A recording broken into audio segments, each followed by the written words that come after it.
हे राम। हाँ प्यारे मित्रों, जीवन में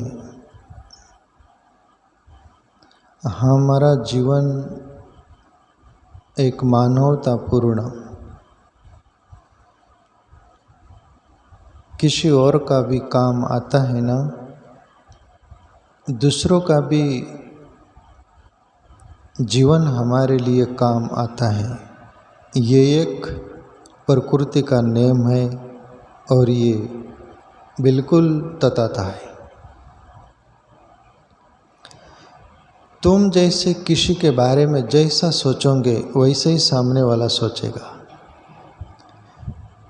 तुम अपन किसी के बारे में यदि बुरा सोचते हैं ना, तो सामने वाला भी बुरा ही सोचता है अपने बारे में। तुम अपन किसी के बारे में भला सोचते हैं ना, तो वो भी अपने बारे में भला ही सोचता है। अपन परोपकार किसी पर करते उसकी जिंदगी देखकर भले के लिए, तो वो भी अपने लिए अपनी जिंदगी का सोचकर अपने लिए वो वैसे ही एक्शन करते हैं।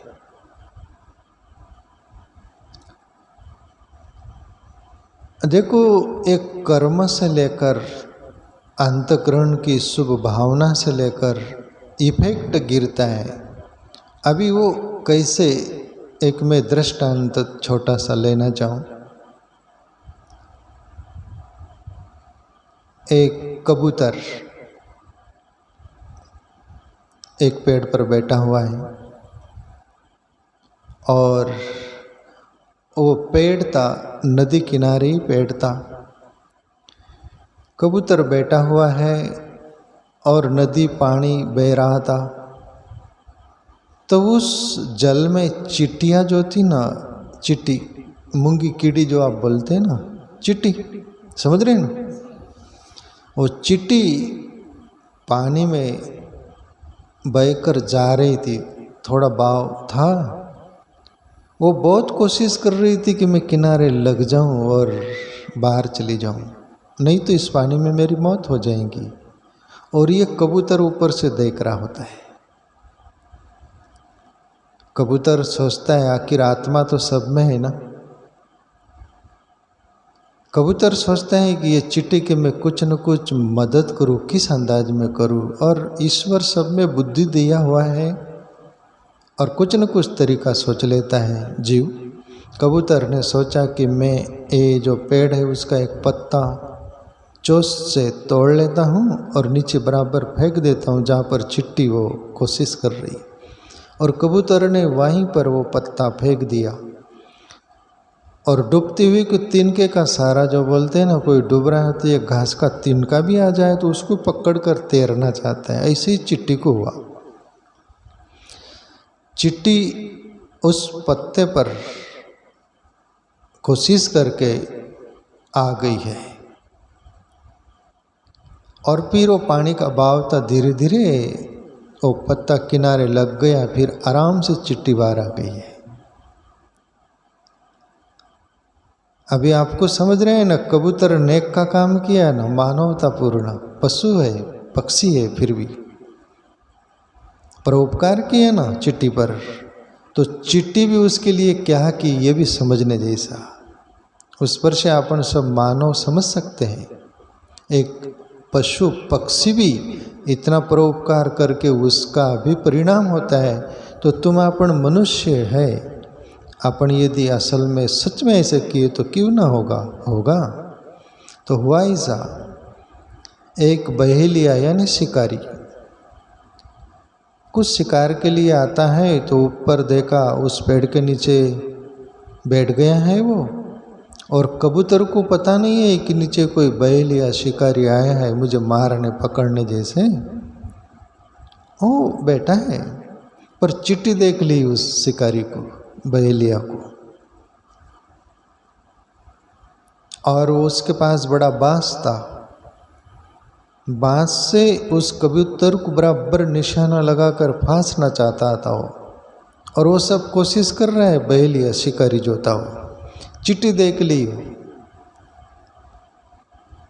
जब वो कबूतर बचाए तभी वो धन्यवाद से भरी हुई थी कि कितना भला है ये जीव, मेरे लिए इतना मदद किया।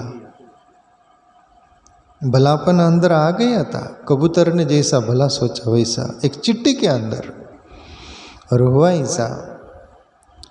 चिट्ठी बोलती है कि अब चिट्ठी को तो वाणी नहीं, वो बोल सके तो वहीं से बोल दी थी कि सावधान, ए बहेलिया शिकारी आपको पकड़ना मारना चाहता है, पर वाणी नहीं ना उसकी। पर कुछ भी उसका परोपकार कैसे मैं चुकाऊं, उसकी जान में कैसे बचाऊं, मेरी जान वो बचाया है, चिट्ठी सोचती है। और चिट्ठी बराबर वो बहेलिया शिकारी के पास चली गई और पैर से जंगा तक चढ़ गई है, और वो बराबर सटीक निशाना लगा रहे हैं वो बांस से फांसने के लिए, कबूतर के लिए। बिल्कुल बांस के वो कबूतर के आसपास ही वो बांस पहुंच गया है उसका। उतने में चिट्ठी इतनी काटी उसको जोर से, तो एकदम से झटका लग गया, जैसे डर गया वो बहेलिया शिकारी जो था, एकदम से ऐसा हुआ। तो ऊपर भी बांस का निशाना चुक गया, नीचे भी पत्ते खड़खड़ा गए, तो और कबूतर सावधान हो गया और सावधान होकर उड़ गया।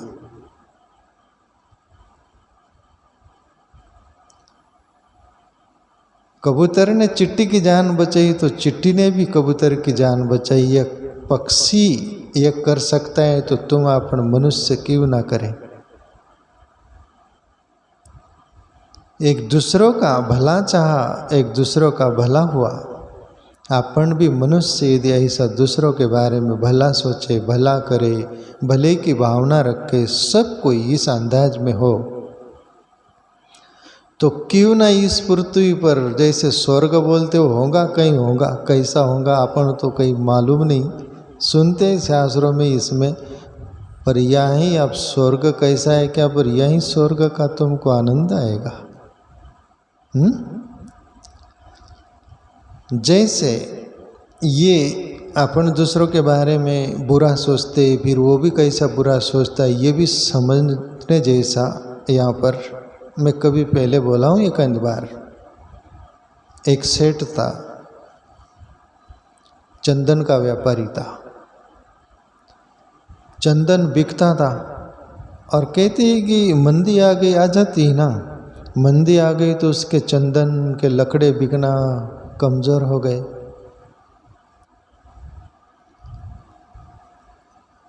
तो वो सोचता है कि व्यापारी कि इस नगर में जो राजा है, मंदी आ गई, काश ईश्वर करे राजा की मौत हो जाए ना, तो मेरे चंदन के लकड़े राज दरबार में बिक जाएंगे और मेरा मुनाफा हो जाएगा।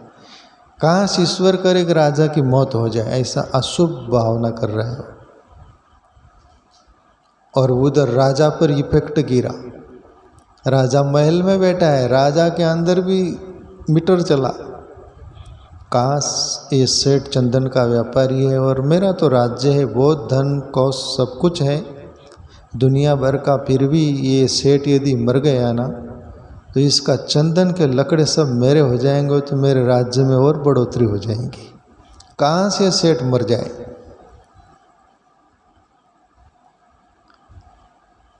अभी जरा समझ में आ रहा है आपको। सेठ लेना देना राजा के बारे में अशुभ कामनाएं कर रहा है, तो राजा भी अशुभ कामना इफेक्ट गिरता है हृदय से। सात समंदर पार हो कि दुनिया में हो कि दुनिया के बाहर हो, तुम जिसके प्रति जैसा सोचोगे वैसा उधर भी वैसा ही। साधारण तुम फोन लगाते हो, इधर क्या बोल रहे हो वहाँ पर सुनाई देता है कि नहीं। हर बात कुछ भी ले लो। सेठ को पश्चाताप हुआ, अरे राजा बहुत सज्जन है, सज्जन भी था, उसके प्रति वो मर जाए मेरे धन के लिए, पैसे के लिए, ये ठीक नहीं, मैं जाकर माफ़ी मांग लेना चाहिए। सेठ बोलता है। आत्मा ग्लानि से भर गई, मन भी दुखी हो गया सब, और बड़ा शोक भरा हुआ सेठ जाता है राजा के महल में, बोलता है मालिक माफ़ करना। राजा भी ये सोच रहा था वहाँ कि काश बेचारा सेठ अपना चंदन का व्यापार लकड़े वो सब बेचता है, मैं क्यों उसके, मैं भी माफ़ी मांग लूँ उससे। ये जैसा इधर हुआ वैसे वो राजा भी सोच रहा है मैं भी चलूँ और उससे माफ़ी मांग लूँ। दोनों सोच रहे थे, दोनों की सोच बदली, पहले बुरी बाद में अच्छी। राजा भी और सेठ को गले लगाते हैं, दोनों गले से लगाते और दोनों एक साथ बात करते हैं कि मैंने आपके प्रति गलत सोचा। वो भी बोले मैंने भी सोचा, आप मुझे माफ़ करो। ये बोलते हैं वो माफ़ करो। दोनों माफ़ी मांग रहे हैं, ये एक साथ घटना घट रही ना, कितना इफेक्ट गिरता है। तो ऐसे ही अपन मनुष्य किस अंदाज में कामनाएं करते हैं दूसरों के प्रति, वही अपने को फसल काटना पड़ेंगी प्यारे मित्रों। इसलिए सोच अच्छी रखिएगा, अपन सभी के प्रति भला सोचिएगा, भला करिएगा, भला जीने का अपन प्रयास करिएगा, तो आपने को भी वैसा ही फल मिलेगा।